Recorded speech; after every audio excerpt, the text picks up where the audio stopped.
ærligt. Hvad sker der for kartofler? Kartofler, de er så grimme. Altså, hvad sker der? Du skærer dem over, og så koger du dem. Du laver pomfritter, du laver kartofler. Du laver kartofler, men selvfølgelig gør du det. Men du laver chips af dem. Er det bare alt muligt ting, eller hvad? Og de smager mega klamt. Og sjovt nok, min mor laver altid kartofler.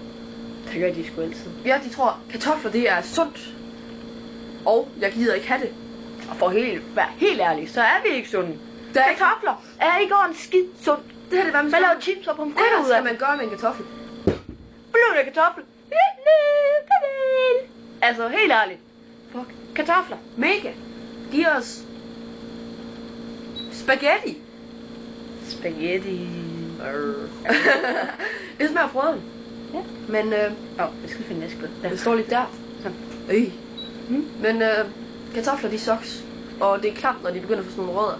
Og det er jo umuligt at finde ud af, når de er færdige. Og det klammeste er, de kommer fra jorden. Altså, ned i jorden. Der. Det gør smøgplanten sgu da også. Fuck. Men der er forskel. Smøger er sundest.